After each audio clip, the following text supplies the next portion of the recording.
ఇప్పుడు నా ఖాతాలో పాపం ఎక్కడుందమ్మా? పాపం లేదు, పుణ్యం లేదు, అందుకుని లాగుతున్నానమ్మా, నేను అర్హురాలను అంది.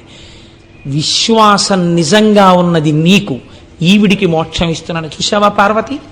నంది శృంగములలోంచి చూడడం కాదు, ఇక్కడ ఉన్నది నా తల్లి, ఇక్కడ ఉన్నది నా తండ్రి, వాళ్ళ మాట సత్యం అని నమ్మినవాడెవడున్నాడో వాడికి మోక్షం. కాబట్టి శ్రీశైల క్షేత్రంలో అడుగు పెట్టిన వాడికి ఉండవలసినది మనం మన తల్లిదండ్రుల దగ్గర ఉన్నామన్నటువంటి భావన ఉండాలి. ఈ భావన పరిపుష్టమై మీరు శ్రీశైలము విడితే మీకు ఎనలేని సౌభాగ్యం అక్కడ కలుగుతుంది. చిత్రం ఏమంటే అక్కడ 5 ధారలు పడుతుంటాయి. హాటకేశ్వరము అని ఒక దేవాలయం. హాటకేశ్వరము చిత్రమైన దేవాలయం. అది ఒక కొత్త కుండ పెంకులో బంగారు లింగము తనంత తాను ఆవిర్భవించింది. ఒక బంగారు లింగము తనంత తాను కుండ పెంకునందు ఆవిర్భవించినటువంటి క్షేత్రము కనుక దాన్ని హాటకేశ్వరము అని పిలుస్తారు. ఇవన్నీ వింటుంటే మీకు ఒకసారి శ్రీశైలం విడితే బాగుండనిపిస్తోందా? పోనీ అలాగే గట్టిగా ప్రార్థన చేయండి, ఏమో ఈశ్వరుడు అనుగ్రహించి వెడతామేమో. కాబట్టి ఆ కుండ పెంకులో ఒక బంగారు లింగం వెలిసినటువంటి క్షేత్రము హాటకేశ్వరము.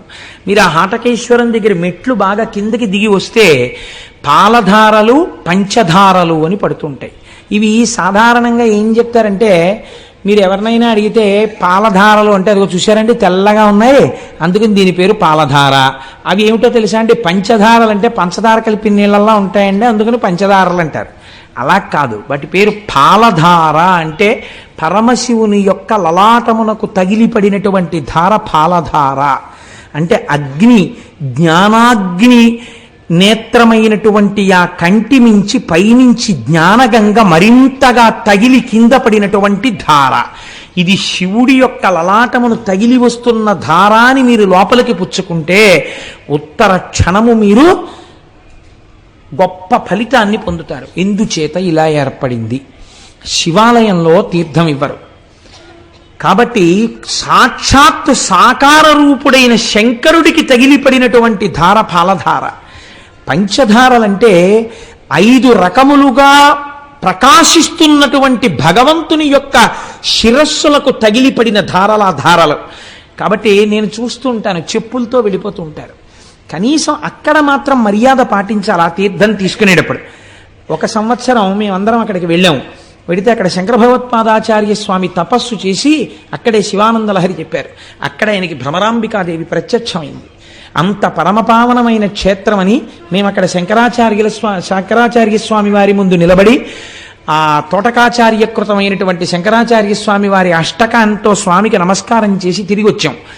చంద్రశేఖర పరమాచార్య స్వామి అక్కడే ఉండిపోతానన్నారు. తపస్సు చేసుకుంటూ ఉండిపోతానన్న ప్రదేశం అదే. కాబట్టి అంత పరమపావనమైన చోట పంచధారలు పడతాయి. అవి ఒకటి బ్రహ్మధార, ఒకటి విష్ణుధార, ఒకటి రుద్రధార, ఒకటి చంద్రధార, ఒకటి దేవధార. 5 ధారలు అక్కడ పడుతున్నటువంటి పంచధారలు. ఈ పంచధారల్ని స్వీకరించడం సృష్టికర్త, స్థితికర్త, ప్రళయకర్త మనస్సుకి ప్రచోదనమిచ్చే చంద్రమా మనసో జాతః చక్షో సూర్యో అజాయత లోకసాక్షులైనటువంటి సూర్యచంద్రులు. ఈ 5 తీర్థములను మీరు అక్కడ తీసుకోవచ్చు. అంత పరమపావనమైనటువంటి క్షేత్రము శ్రీశైల క్షేత్రం. మీరు అక్కడ ఉండేటటువంటి చిత్రం ఏమిటో తెలుసా అండి? శ్రీశైలంలో ఉన్నటువంటి భ్రమరాంబ అమ్మవారి దేవాలయం వెనకాతల నిశ్శబ్దంగా ఉన్నప్పుడు మీరు వెళ్ళి చెవిని బాగా నొక్కి పెట్టి ఉంచి మీరు చాలా జాగ్రత్తగా కళ్ళు మూసుకుని వింటే ఒక తుమ్మెద చేసినటువంటి ఝంకారము వినపడుతుంది. ఇవాళ నేను ఇక్కడికి వచ్చి కూర్చుని గోపాలకృష్ణ గారు మాట్లాడుతున్నప్పుడు నేను ఈ తల్లికి ఎలా ఉంది చూపించా. ఇలా కూర్చోగానే వచ్చింది ఒక కందిరీగ, ఒక తుమ్మెద వచ్చి ఇలా ఝంకారం చేస్తూ ఇలా తిరిగి వెళ్ళిపోయింది. అంటే ఇవాళ ఇక్కడ శ్రీశైల క్షేత్రం గురించి చెప్పుకుంటున్నారు అని అమ్మవారు శ్రీశైలం నుంచి బయలుదేరి వచ్చి వెళ్ళింది అని నేను అనుకున్నాను. అలా నేను దర్శనం చేసి నమస్కరించుకున్నాను. మీతో అన్నాను కదమ్మా, ప్రారంభం చేయకముందే భ్రమరాంబ అమ్మవారు విజయం చేసిందమ్మా అన్నాను. కనుక ఆ తల్లి ఇప్పటికీ భ్రామరీనాదము అంటారు దాన్ని. అక్కడ చేసే అర్చకులు ఎంత జాగ్రత్తగా ఉంటారో తెలుసా అండి? ఇంతంత కుంకం బొట్లు పెట్టుకుని ఉంటారు. అమ్మవారు ఇప్పటికీ ఇలా రెక్కలతో ఉన్నటువంటి తుమ్మెద రూపంతో అలంకారం చేస్తారు ఆ భ్రమరాంబ అమ్మవారిని. తల్లి ముందు శంకరాచార్య స్వామి వారు శ్రీచక్రాలు వేశారు. అక్కడ కూర్చుని నాకైతే ఖచ్చితంగా సత్యం సత్యం పునఃసత్యం అనిపిస్తుంది. ఒక్కసారి వెళ్ళి భ్రమరాంబ అమ్మవారి యొక్క శ్రీచక్రం ముందు కూర్చుని ఏ తల్లైనా కుంకుమార్చన చేస్తే ఎన్ని జన్మలకి కూడా పూర్ణంగా 3 తరాలు చూసి హాయిగా 10 మంది చేత పండు ముత్తైదువా అనిపించుకుని ఎవరింట్లో బిడ్డ పుట్టినా ఆవిడ కట్టి విప్పిన చీర పట్టండని తీసుకెళ్ళి అంత సంతోషపడిపోయేటట్టుగా వాళ్ళ జీవనం నడిచి వృద్ధాప్యంలో హాయిగా భర్త గారి తొడ మీద తల పెట్టుకుని ప్రాణం విడిచిపెట్టగలిగినటువంటి అదృష్టం కలుగుతుంది. దీనికి నేను మీకు ఒక ఉదాహరణ చెప్తాను.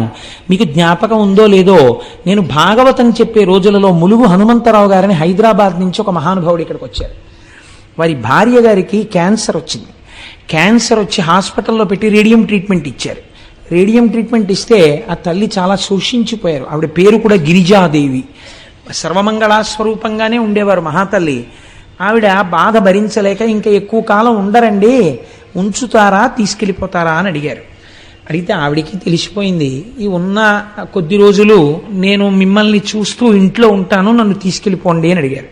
అడిగితే ఆవిడ ఇంటికి తీసుకెళ్ళిపోయిన తర్వాత హనుమంతరావు అడిగారు, నీకేమైనా కోరికుందా, ఉంటే నేను తీర్చగలిగినదైతే చెప్పు, నేను ఆ కోరిక తీరుస్తాను అన్నారు. అంటే ఆవిడ అన్నారు, ఒక్కసారి శ్రీశైలం వెళ్ళి మన ఇద్దరం కలిసి మీరు నన్ను ఇంత ఉద్ధరించారు, ఈ జన్మలో నా చిటికిన వేలు పట్టుకుని మీతో కలిసి ఒక్కసారి మల్లికార్జున లింగానికి పుట్టతేనెతో అభిషేకం చెయ్యాలనుంది. శ్రీశైల లింగానికి పుట్టతేనెతో అభిషేకం చేస్తే, పట్టుతేనెతో అభిషేకం చేస్తే గంధర్వగానం వస్తుంది ఉత్తర జన్మలలో అంటారు. ఈ మాట చెప్తే మా దొరగారు ఒకసారి ఏకంగా సీసాల పట్టుతేనె తెప్పించారు ఏజెన్సీ నుంచి. ఒక 100 మందివో ఎంతమందివో వెళ్ళి ఆ పట్టుతేనెతో అభిషేకాలు చేస్తుంటే శ్రీశైలం దేవస్థానం వాళ్ళు చూసి ఆ తేనె మాకు కూడా ఇవ్వండి అని సీసాలతో తీసుకుని దాచుకున్నారు. మేము చేసుకుంటాం అభిషేకం, ఈ తేనె ఉంచండి అని. ఒక్కసారి వెళ్ళి అభిషేకం చేద్దామని అడిగారు ఆవిడ. అడిగితే శ్రీశైలము యొక్క కృప అంటే ఏమిటో మీరు చూడండి. ఆవిడ్ని అలాగే కారెక్కించి శ్రీశైలం తీసుకెళ్లారు హైదరాబాద్ నుంచి.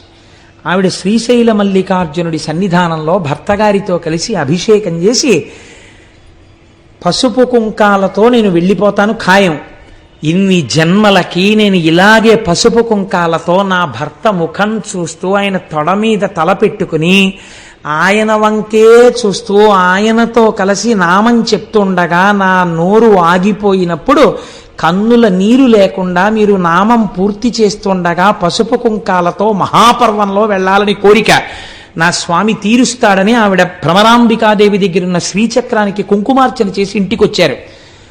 మహాశివరాత్రి మిట్ట మధ్యాహ్నం అయ్యవారికి అమ్మవారికి మారేడు దళాలతో పసుపు కుంకాలతో అర్చన చేసి చక్కగా భర్తని పిలిచి, నాకేదో వెళ్ళిపోతున్నానని అనిపిస్తోంది, నేను ఒక్కసారి శివాష్టోత్తరం చదువుతుంటాను, మీరు నాతో కలిసి చదవండి, మీ తొడ మీద తల పెట్టుకుని కొడుకుని కోడల్ని కూతుర్ని అల్లుణ్ణి చూస్తూ ఏ బెంగ లేకుండా మీ వంటి మహాత్ముడికి భార్యనయ్యాను, చాలు, చూస్తూ వెళ్ళిపోతాను, నా నామం ఆగిపోయిన దగ్గర మీరు నామం పూర్తి చెయ్యండి అని ఆ తల్లి ఎంత గొప్పగా చెప్పుకున్నారో ఆ రోజుల్లో. మహాశివరాత్రి మిట్ట మధ్యాహ్నం 12 గంటల వేళ భర్త గారి తొడ మీద తలపెట్టుకుని వెళ్ళిపోయారు ఆవిడ. కోరిక తీర్చేశాడు మల్లికార్జునుడు. గిరిజాదేవి ఆవిడ పేరు. నేను ఎందుకు అసలు ఇది చిత్రంగా నాకు ఆలోచనలోకి వచ్చింది ఈ విషయం. నేను ఎందుకు ఈ మాట చెప్తున్నానంటే, ఆ భ్రమరాంబిక అమ్మవారి ముందు ఒక్కసారి కూర్చుని భార్యాభర్తలై ధర్మపదంలో చెరించాలనుకుని చిటికిన వేలు పట్టుకున్నవాడు తప్పకుండా జీవితంలో చెయ్యవలసిన పని అమ్మ దగ్గర కూర్చుని కుంకుమార్చన చేసుకోవాలి. 4 మారేడు దళాలు పెట్టుకెళ్ళి ఆ శివలింగాన్ని ఇలా తడిమి అభిషేకం చేసుకోవాలి. తల తాటించి నమస్కరించుకోవాలి. అంత అవకాశాన్ని తల్లిదండ్రులు ఇచ్చినా వినియోగించుకోకపోతే ఎవడు ఉద్ధరించగలడండి? కాబట్టి ఇది మనం వినియోగించుకోవలసినటువంటి గొప్ప క్షేత్రం. అది మన ఆంధ్రదేశంలో ఉండడం మన అదృష్టం. ఆ తల్లి అరుణాసురుడు అనేటటువంటి ఒక రాక్షసుడు బయలుదేరాడు బ్రహ్మగారిచ్చినటువంటి వరాల వల్ల. వాడు లోకములనన్నింటినీ క్షోభింపచేస్తున్నటువంటి సమయంలో భ్రామరీ రూపాన్ని పొందింది తల్లి.